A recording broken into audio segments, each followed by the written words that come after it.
at a simple beam. In the past unit, we looked at beams subjected to pure bending or moment loading, so that when we took a section, it saw an internal load equal to that moment, and isolated an element, we had an element subjected to pure moment loading.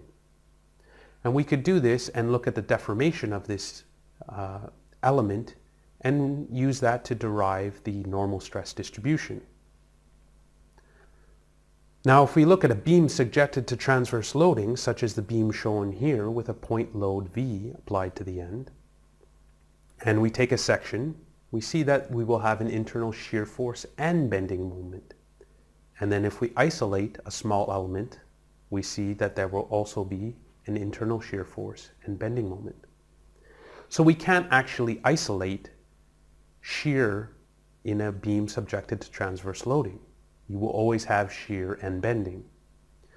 But if we actually take a closer look at this element that we've drawn here, there's a small mistake. If we look, there is a distance here in our element. Even though it's an infinitesimal distance, it does have some distance. And so the two shear forces V will create a moment. So the internal bending moment actually has to vary from one side to the other to maintain equilibrium. Now what this actually means is that there is a variation in the internal moment distribution as a result of a shear force. Hopefully this relationship between internal bending moment and shear force is not too big of a surprise. Earlier in your studies, when you learned how to construct shear force and bending moment diagrams, you already established this relationship. You found that the derivative of the bending moment diagram, or the rate of change of the bending moment with position along the beam, was precisely equal to the internal shear force. We can exploit this relationship in order to derive the internal shear stress distribution in terms of bending moments. What do we know about the bending stresses first of all? Well, we know that due to that bending moment loading, we will have a linear varying normal stress distribution, as shown here on the left, with a similar distribution on the right, which will be slightly different. It'll vary by a small amount, d sigma, due to the variation in our bending moment. Now, if we look at our shear stress distribution, we know that there has to be some sort of vertical shear stress distribution acting on those two faces, but we don't actually really know anything about the nature of that distribution.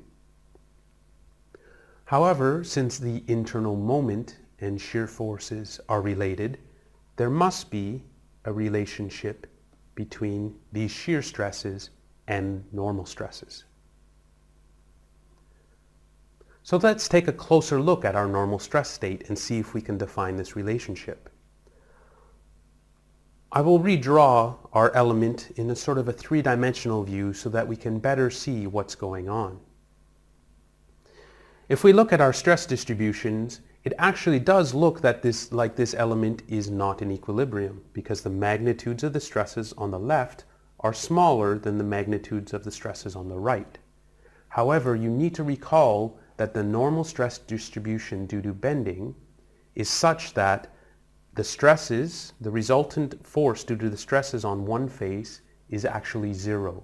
So the compressive stresses on one face create a resultant force that is in equilibrium with the resultant due to the tensile stresses.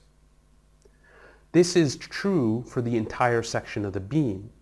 However, if we take a section of our section, so we'll cut a line at a distance y prime from the neutral axis, we can now create a smaller portion that we remove, and now it will no longer be in equilibrium because we've removed the compressive stresses at the top of our beam. We've cut them away, and now the resultant tensile force on the left face will be smaller than the resultant tensile force on the right face. As a result, a shear stress has to be formed along our new section plane to maintain equilibrium.